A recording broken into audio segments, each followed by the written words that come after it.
Well, this is Dateline News and Conversation. I haven't done a show in a few weeks. Um, I, like most of you, probably feeling overwhelmed with the overload of news and commentary on the United States-Israeli war of aggression against Iran and what's happening. It's not a pretty scene that's going on and has been going on since February 28th. And then, here in Crimea, we were attacked by drones for the first time this weekend, Saturday and Sunday around 2 a.m. No damage, no injuries in Yalta itself, but in the foothills is where drones struck on Saturday and Sunday morning around 2 a.m. We were woken up by the blast, the explosion. We haven't got any official reports, but it's going through the grapevine that it was a transformer, electrical transformer, or small power station. Anyway, my energy is back, and I felt it was time to get back to doing my shows. We're not going to talk about Iran. We're not going to talk about the war of aggression against Russia and Ukraine. We're going to talk about Armenia again, because they recently had a very important election. And my guest, a dear friend, she's back. You know her, Natalia Sagian. Natalia, welcome back to the show. Hello, it's good to have you back. Yes, well, it is, because I actually get energy from doing these shows, and from people like you, a good friend, and that's what I'm going to continue doing. I'm not going to touch these subjects of war, subject of the economy. Mm-hmm. I'm going to talk with people like yourself who have other important stories and projects that they're involved with. Really, they are involved with trying to preserve and promote democracy, freedom of speech. So, Natalia, you recently had an election. Yes. In Armenia, and this Pashinyan, who I think, in my opinion, is a traitor. I don't know if that'll get you in trouble for saying that, but you and I have been following what's happened over the last several years. Mm-hmm. So I want to know what happened in this election. You were a member of an opposing party, and you personally were campaigning heavily to try to win a seat in the parliament. You were on television in a debate. Yes. Tell me how that whole process evolved prior to the actual election. Tell me what was at stake, and what were you personally involved in? Yes, we had parliamentary elections. As I'm sure all of you know, after the recent changes to Constitution, after 2015 amendment to Constitution, Armenia became a parliamentary state. Before, it was a presidential state. So now we elect only the parliament and members of the local governance authorities. These elections were very important because they were organized with the background of terrible political repressions And immediately after, the president of Armenia signed the decree stating that on 7th of June, elections are going to be held. That was in January. The campaign actually started. Officially, of course, campaign was it had to be launched on 8th of May, but everyone who had enough resources started campaigning already in January. And this is the problem. I'm sure it's not only Armenian problem, because political parties do not have equality in terms of financial resources. Because if we speak about classic model, then political parties are to be financed from membership fees paid by members of the parties, and amounts that different people donate to the political parties. But this is in ideal world. In Armenia, it never worked this way. And I don't know, we have a long way to go before we come to that kind of reality. So parties which were financed by oligarchs, with all due respect, like Samvel Karapetyan, he's done a lot of, he's serious businessman. He's listed in Forbes lists of billionaires, etc., etc., and he's got a lot of money. So he had financial resources to start campaigning since January. The same was about the second political power that entered the parliament, which was led by the second president of Armenia, Robert Kocharian, who in fact originally comes from Nagorno-Karabakh. So they had all the money. If we compare the resources, because it's an open information, whoever spent more money on their campaign, they got more mandates. And this is not due to faking results. Because technically it's very complicated to fake the results after voting, but it's very easy to manipulate public opinion within several months before the elections. This is exactly what happened. So what we can state that in Armenia, these elections were elections between lies of Pashinyan and money of oligarchs and ex-presidents. This is why several political parties who actually offered a serious political concept, which were aimed at further development of Armenia and regaining Armenia its independence on different international players, which are now putting Armenia under big stress. Not now, starting from 2018, starting from this Velvet Revolution. What we were offering would help Armenia to gain its independence from all external influences. We all know, we have spoken about it several times, that mass media in Armenia is vastly controlled by Western money.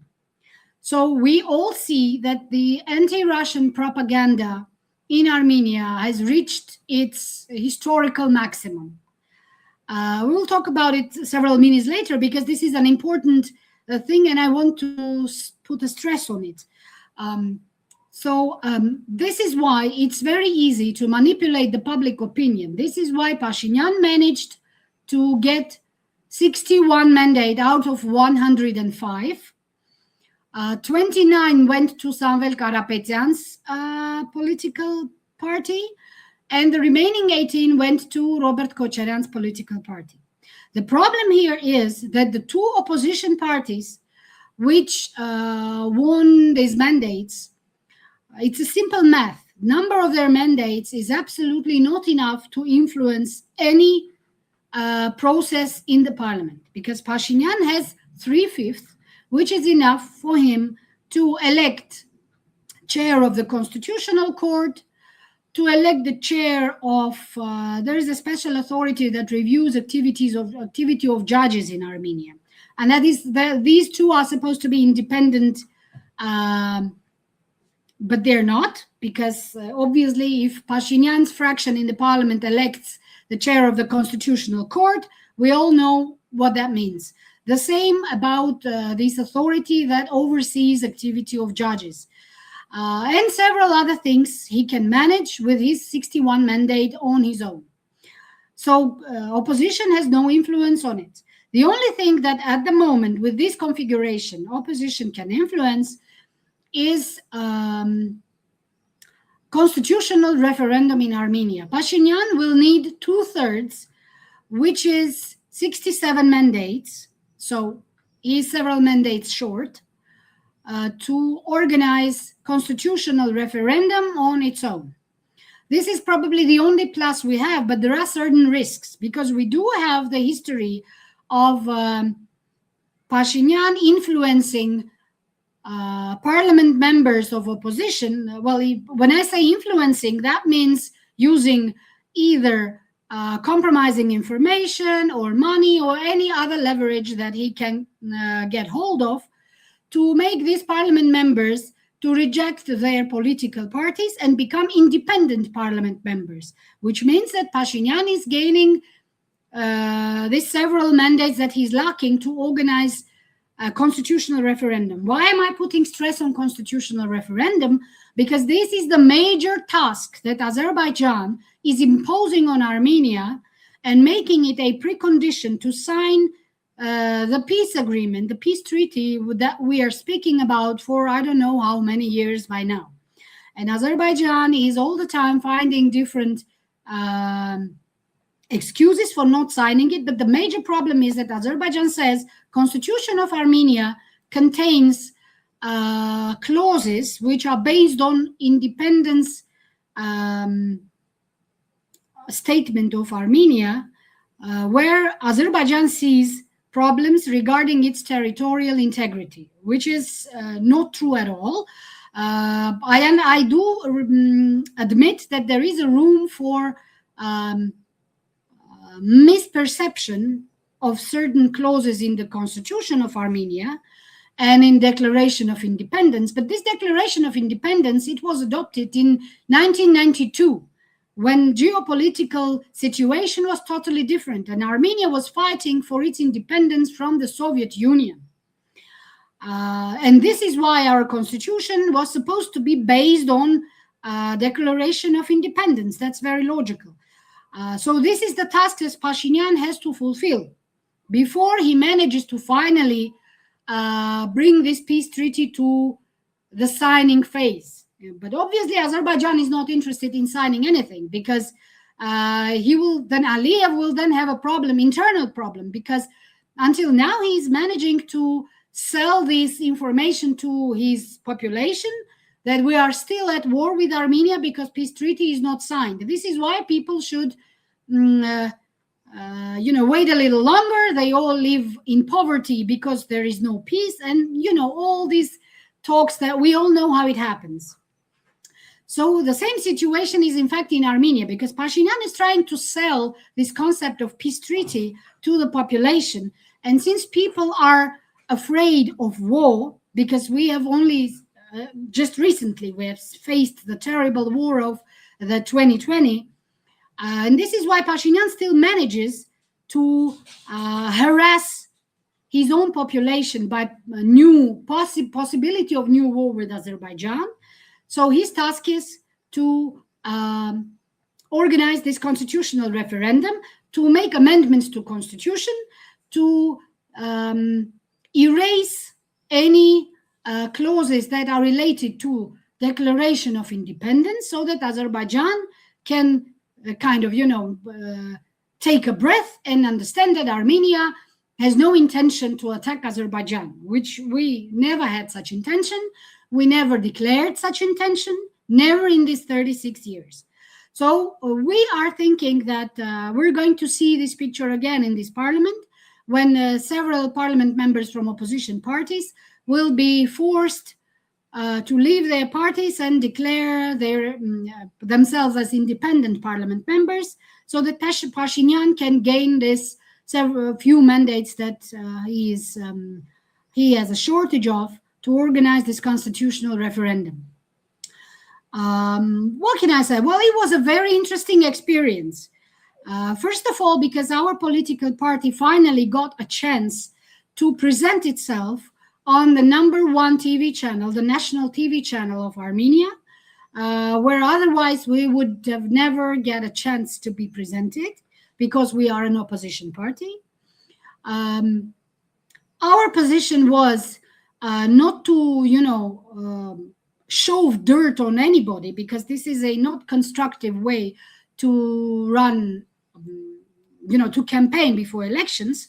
And what we were offering was a clear system of steps which Armenia needs to take.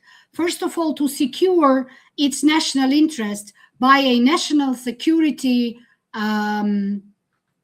protocol, which we do not have. I mean, the US has it, Russian Federation has it, even China has it, but Armenia doesn't have it. A national security doctrine, which will be it should be a major roadmap for any country to use as a, as a manual, and it will secure the government and the prime minister and the parliament from external influences, because obviously it's very hard to influence somebody who is tied with this national security doctrine. And people of Armenia would feel safer, because they will see that the national interest of Armenia is declared in this document, and it is not depending on a position of one person as it is now, because Pashinyan wakes up in the morning, decides that Russia is our enemy and not our ally anymore. By the end of the day, he says a totally different thing. First, he says that we are heading towards EU, and then he gets an invitation. He goes to visit Russia for whatever reason. He returns and he says that Russia is our ally, which makes Armenia a non-reliable and unpredictable party and partner for anybody else in the region and in the world. And it is obviously dangerous for us, considering everything that is evolving now in the region. And now let me just say one more thing about, as I already referred to, the control over mass media established by the West. Today we are witnessing a terrible thing in Armenia. It happened in Georgia, it happened in Ukraine, but in Armenia it's problematic because of our stigmatized past with Turkey.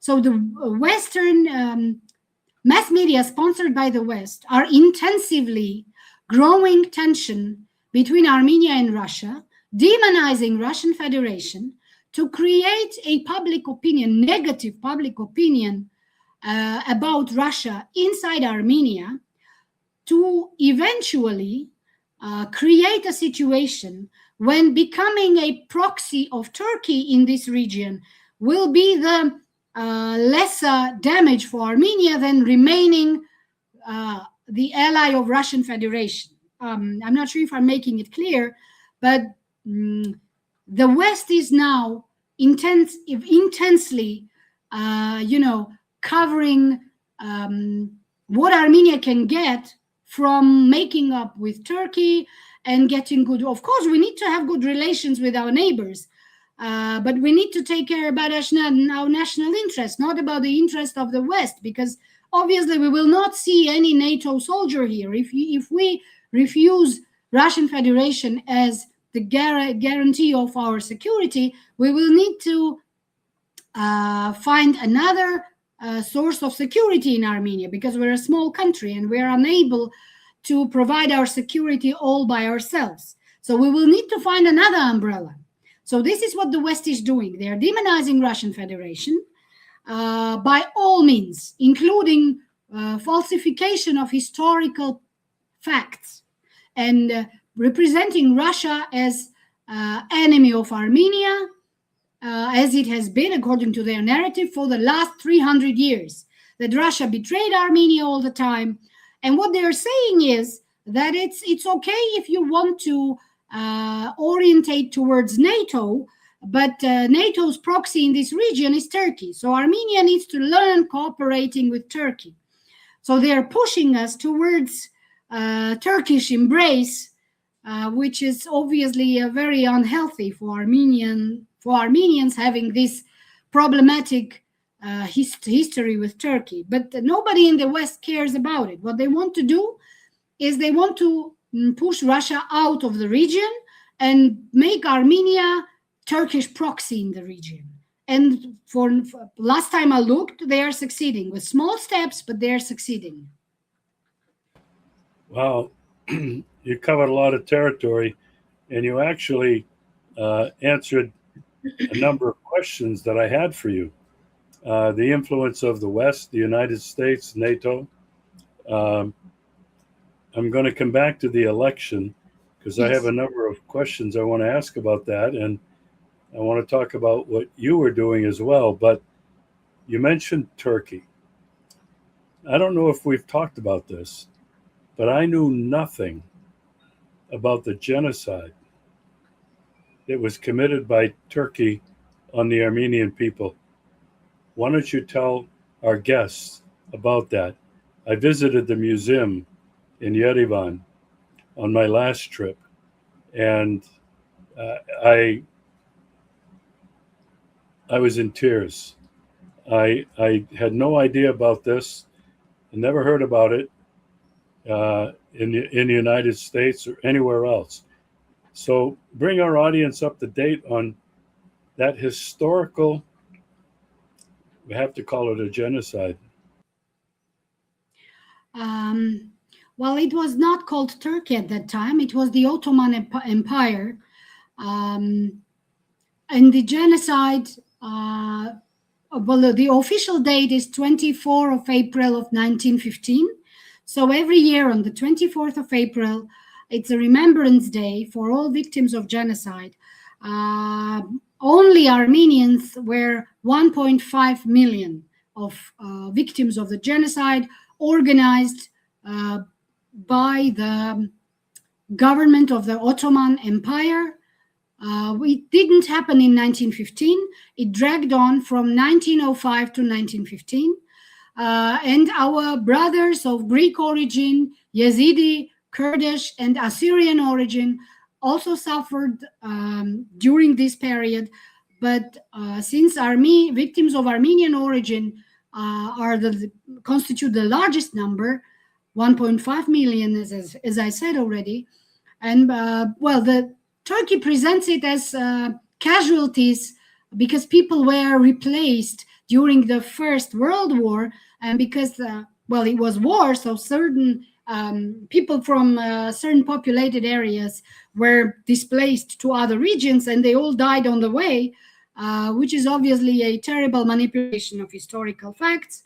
And it is not only according to Armenian historians, obviously scholars of many other nationalities stated the fact of genocide.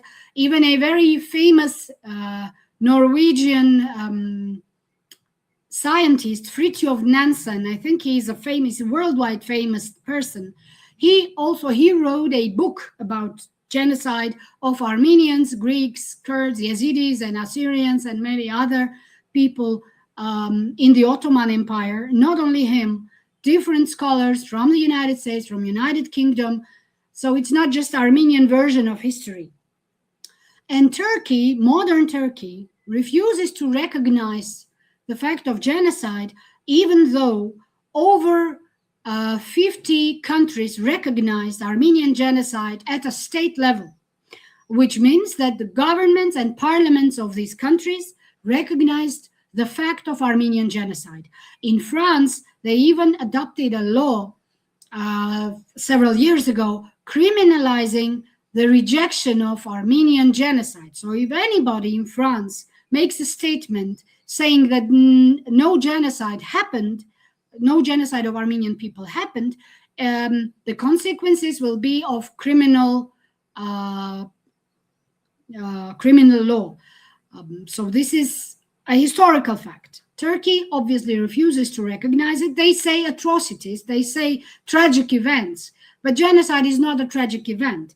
In fact, very recently, government of Israel, very recently, I mean like 3-4 weeks ago, government of Israel finally also recognized the fact of genocide of Armenians in the Ottoman Empire.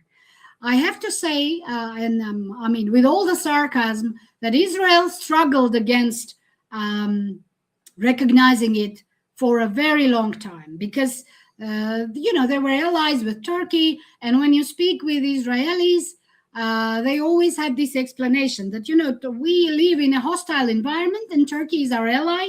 So we don't want to make statements that would worsen our relations with Turkey. I understand that. But when they make this statement like 3 weeks ago, and suddenly government of Israel recognizes the genocide of Armenians in Ottoman Empire, it looks very strange. Thanks, obviously, we do thank them for that. But why wait for so long? Especially, we expected a different position from Israel. This is a country, Jews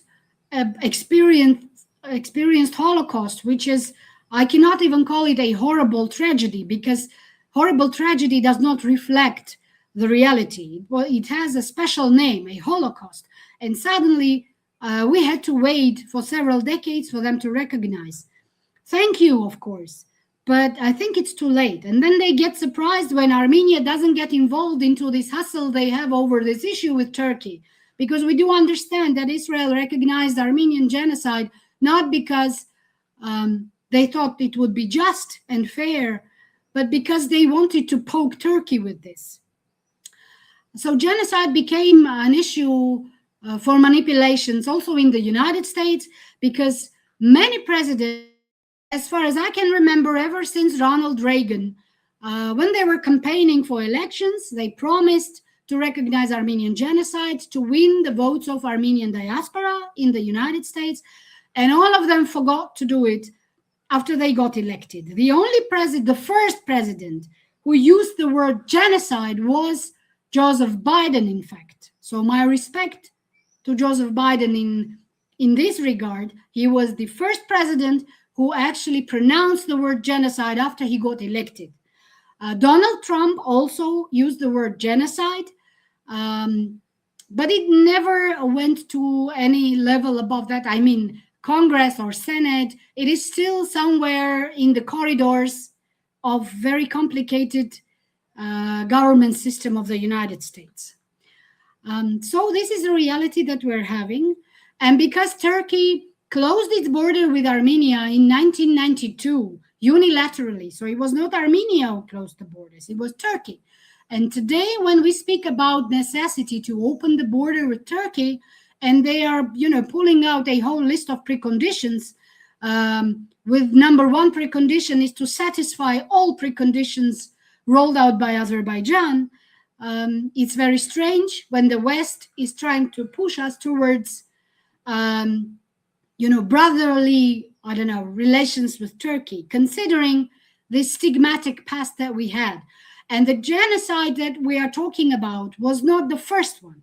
In fact, the Ottoman Empire did it several times, not only with Armenians, but as I mentioned before, with Greeks. Ever since they conquered Byzantium, they were every now and then they were organizing this mass slaughter of people of not Turkish origin.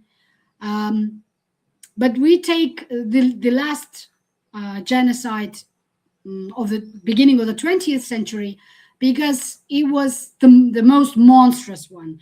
And it was historically, fixated by several people of not only Armenian origin, because people lived there.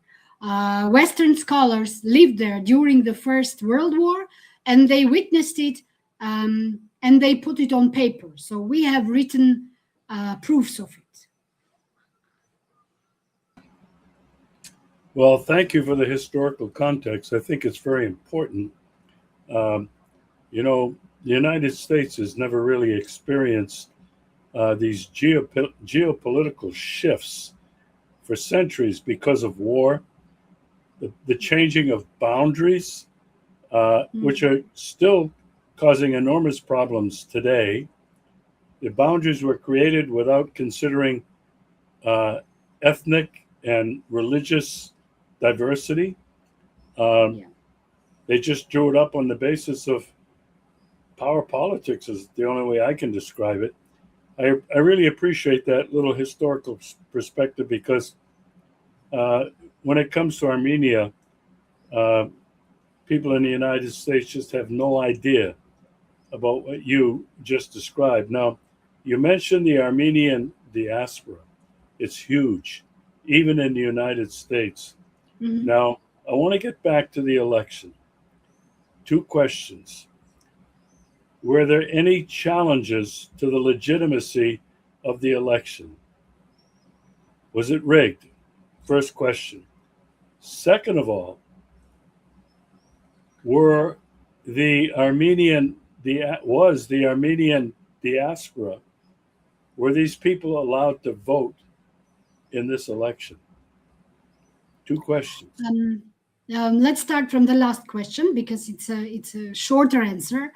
The Armenian election code does not allow holders of Armenian passport to vote if they are outside Armenia on the day of elections. So they could only vote if they had Armenian passport and they were inside Armenia. Now we go to the first question because these two are interrelated.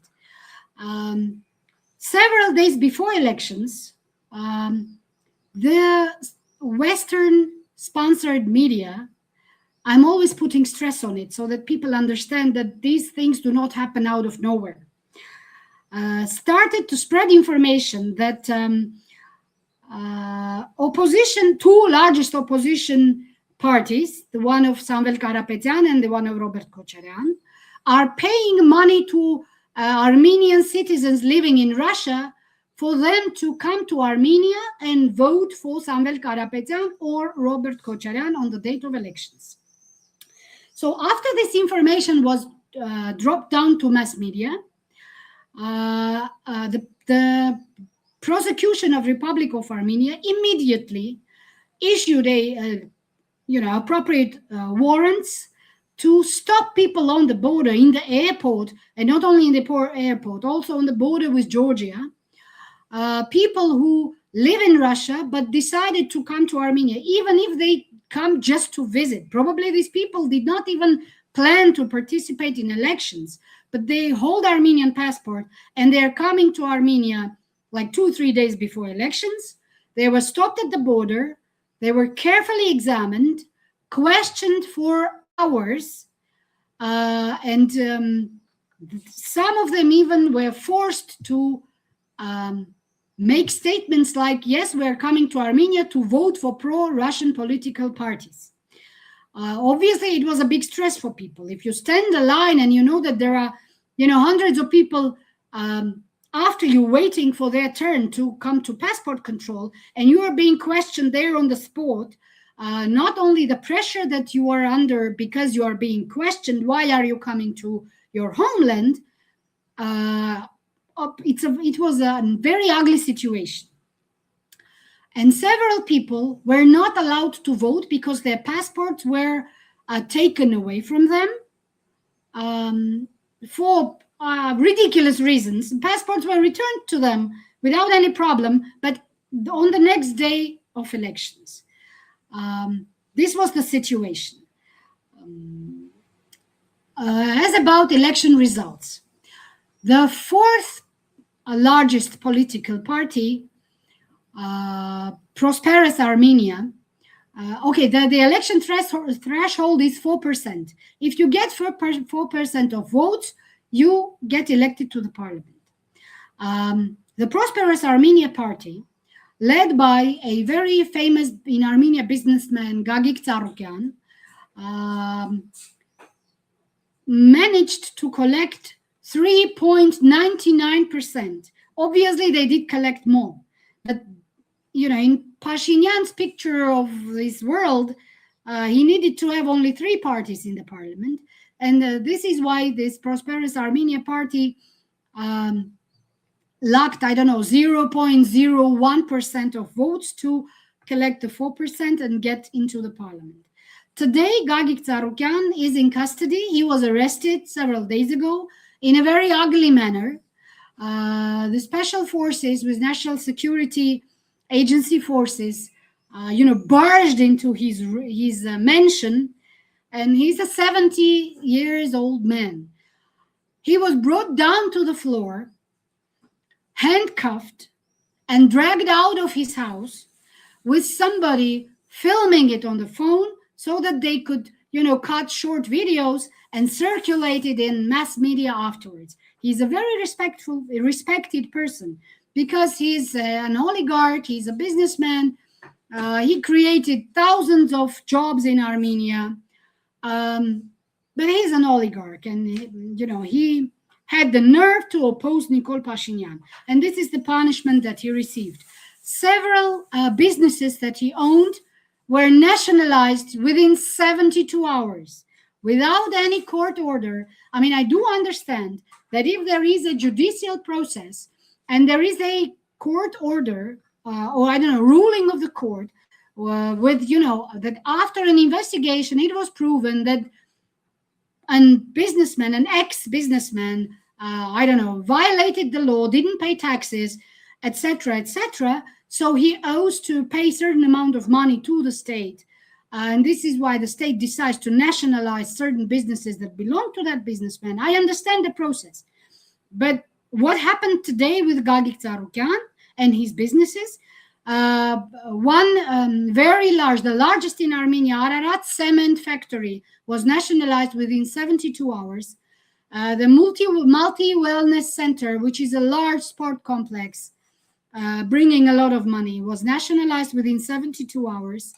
A sports center, which is called Olimpavan, which is an Olympic committee sport base in Armenia, and all major competitions of Olympic grade are being held there because they have an Olympic grade swimming pool, Olympic grade basketball and volleyball fields, etc., etc. It was nationalized too, and several others are in the waiting list. These are the outcomes of elections in Armenia. So we cannot talk about democracy in Armenia. There is no democracy, obviously. This is what there are no comments on that. I want to talk about outside interference and meddling.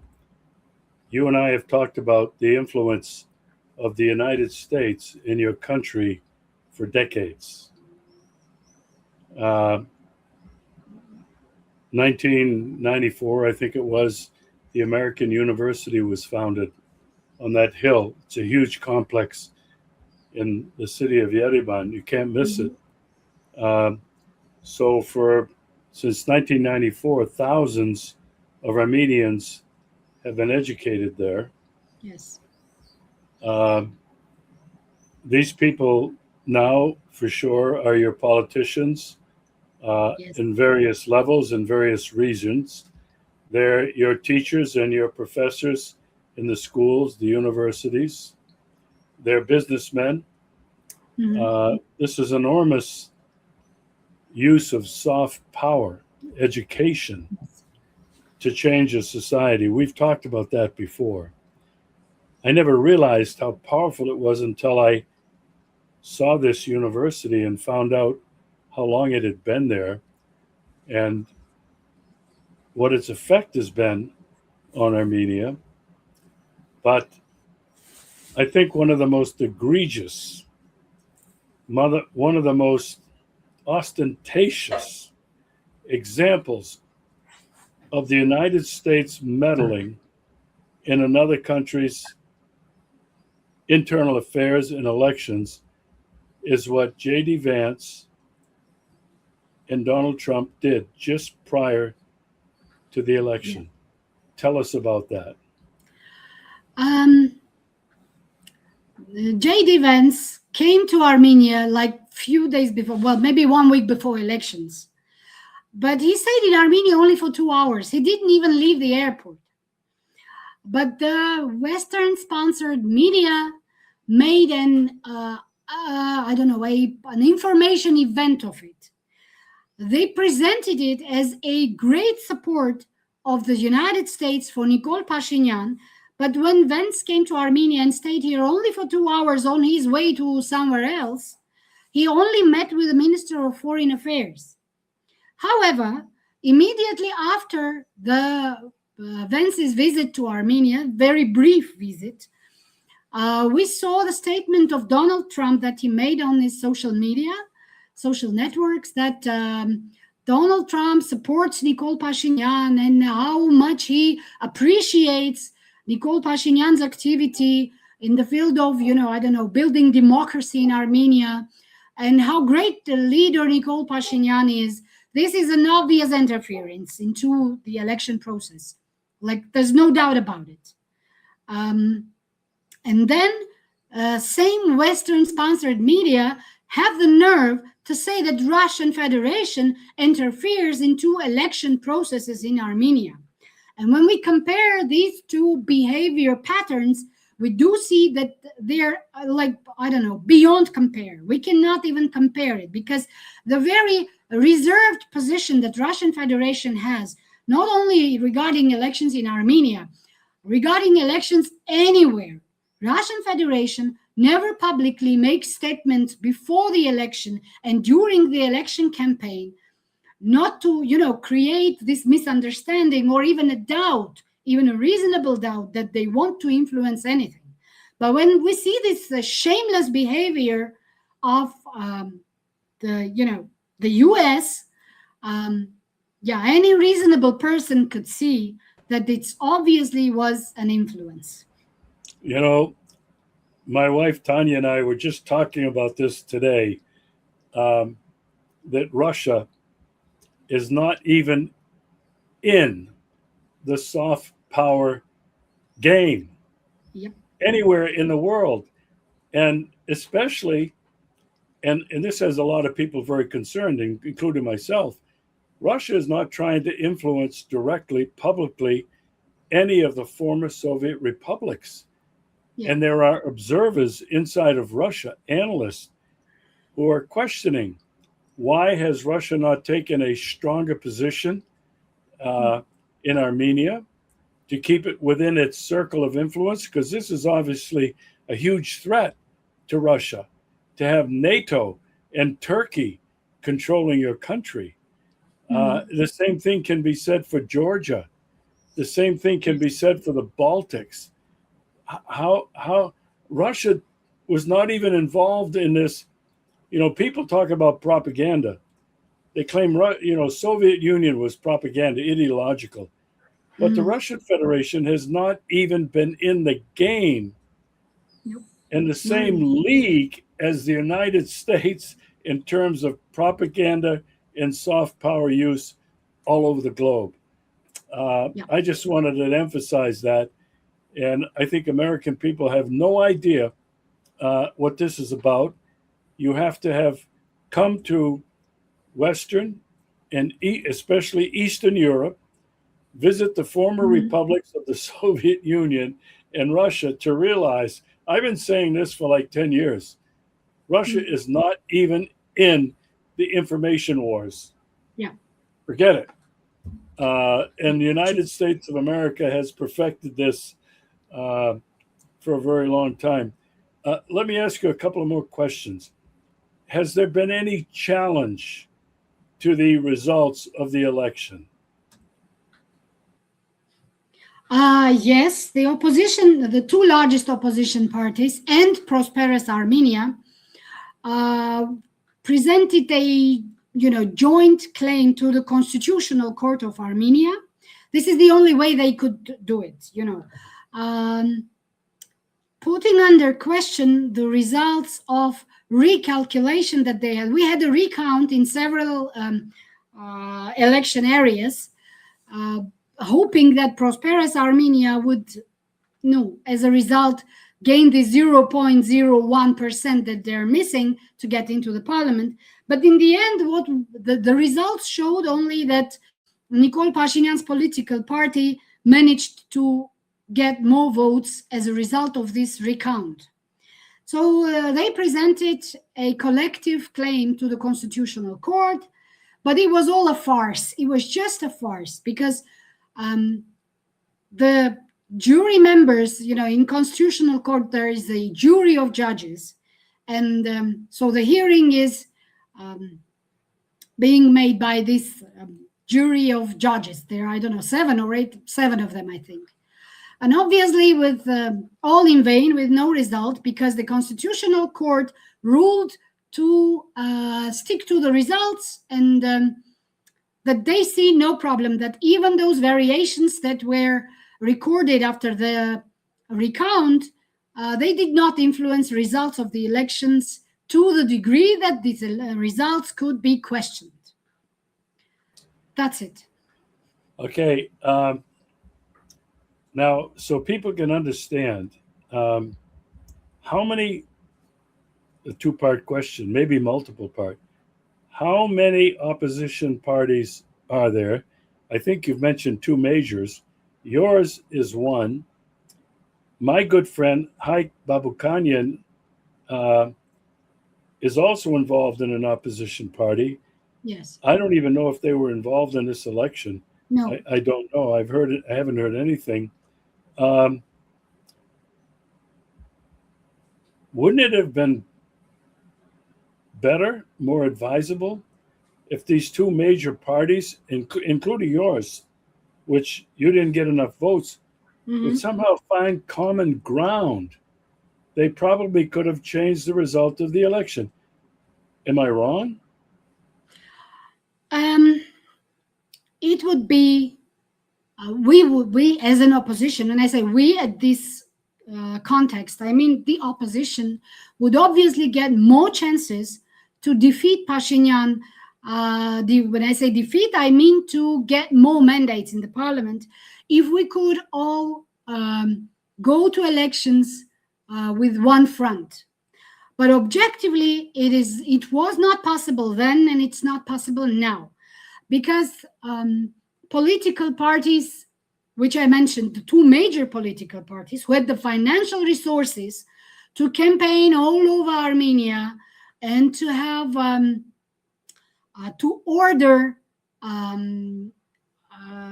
sociological reviews and present them in the proper manner, so that all these sociological researches, before the elections would show that this or that particular party has a chance to get this much votes or that much votes. They had all the financial resources. But Samvel Karapetyan and Robert Kocharyan, they took the route of personal combat against Nikol Pashinyan, which is, this road leads to nowhere, because I think that elections should focus, the political struggle during campaigning before elections should focus on political concepts and not on personal vengeance, of people who they escalated this campaign to a level where it's him or us, which is a road that leads to nowhere. This is why they did not even have a chance to unite the opposition so that they could stand up against Pashinyan in one front. Because Samvel Karapetyan only sees himself as a prime minister. Robert Kocharyan only sees himself as a prime minister, because he's an ex-president and he will not agree to anything less than a prime minister. And the same is with Samvel Karapetyan, because he's a Forbes-listed billionaire. But both of them, they're not politicians. They do not have any political experience. Even though Robert Kocharyan was a president for 10 years, starting from even more than 10 years, 12 years, starting from 1996 to 2008. But the world was different at that time. And when he was a president, he didn't have to be a politician. It was enough for him to be a good president in terms of, developing Armenia in terms of economics, getting financial stability, and struggling in the negotiation process for the independence of Nagorno-Karabakh. He didn't need to be a politician. So he is not a politician even today. And same with Samvel Karapetyan. This is why this campaigning, it was not a political process. It was a process that Nikol Pashinyan, Samvel Karapetyan, and Robert Kocharyan used as a personal combat trying to, I don't know what they were trying to achieve, because obviously all the administrative resource and all the leverage that Pashinyan had, they had no chance to defeat him, with this separate campaigning. But if they managed to, if they managed before then to, I don't know, put their ego aside for a little and probably help other politicians, I mean, people who had political background, who had the experience of campaigning as politicians, help them to come to the front and lead this political struggle, probably the configuration in the parliament would be totally different today. Because many people in Armenia say, if we have to choose between Samvel Karapetyan, who is just a businessman, a person who has no political background, and Robert Kocharyan, who, yes, he did end up his term as a president with Armenia having the highest economic, numbers in the region, and we were stable as an economic-wise. Armenia had a very stable economics. We had stable financial system. We succeeded in negotiations for status of Nagorno-Karabakh, but we had no democracy because opposition political parties during Robert Kocharyan were crushed by baseball bats, literally, during presidency of Robert Kocharyan. In terms of democracy, he was not a good president at all.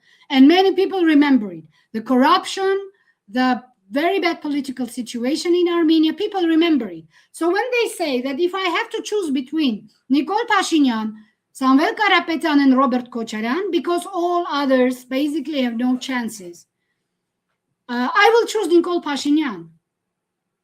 This is the phenomena of mentality in Armenia today.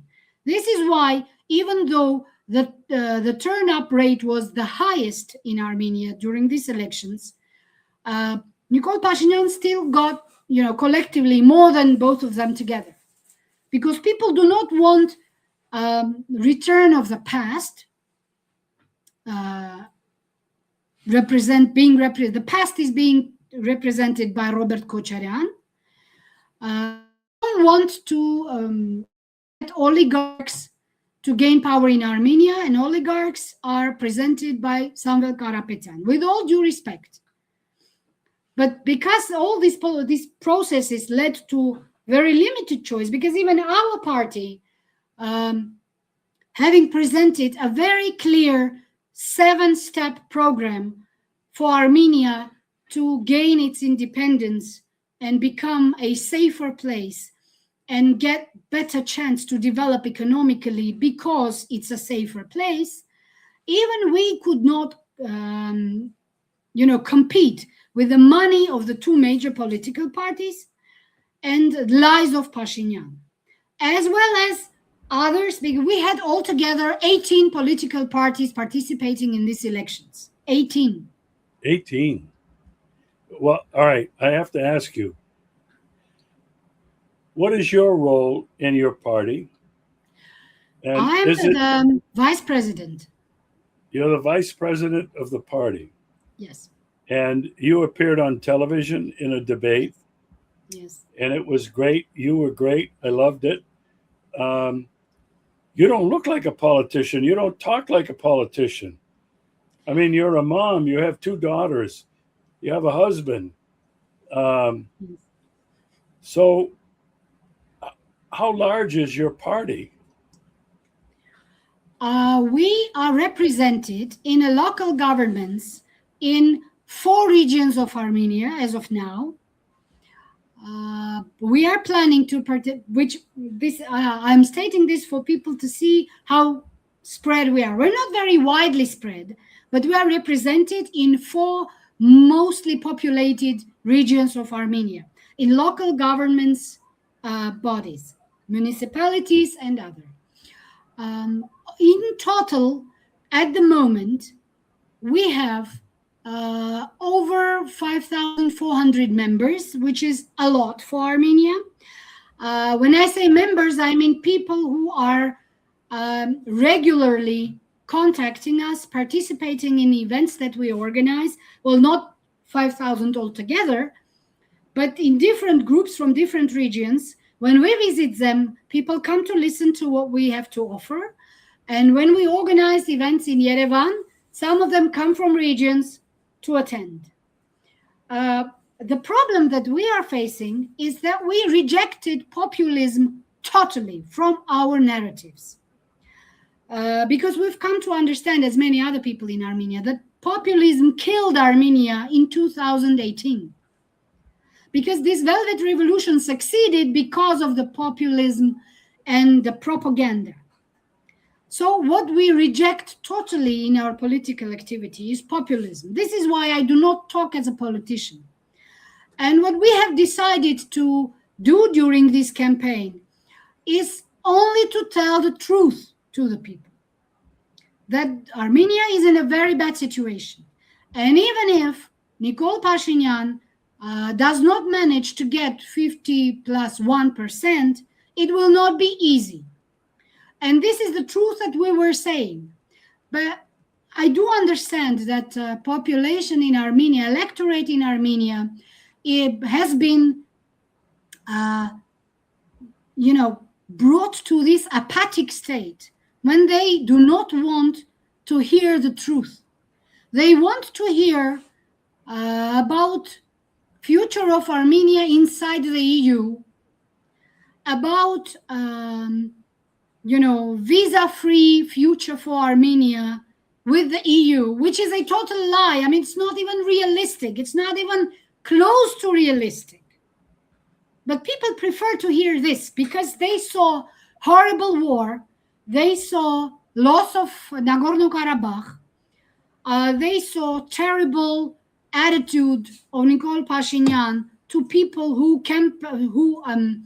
were in the streets opposing Pashinyan, and how violently they were treated by special forces. We made a show about it. We did a show about it, how special forces of Armenian police and National Security Agency used this light and sound grenades against people in the streets. So they do not want to see this reality, and I understand why. But this is the only way to go through this, by telling the truth. We do not want to sell a fairy tale which is never going to become a reality. Natalia, thanks so much for this very concise and informative explanation of not only the election, the history and the political process, and the current situation in Armenia. I know it's not going to move mountains, but all of the shows that we've done are at least informing more and more people about Armenia. Who is this country? What is this country? And you've done an outstanding job of presenting all of it. And I'm really so grateful to you to be my friend and to come on the show regularly to talk about what's happening in your country. This is not the end of the story. It remains to be seen what influence now the European Union will have, what influence Turkey will actually have, and the big question, what is Russia's response going to be?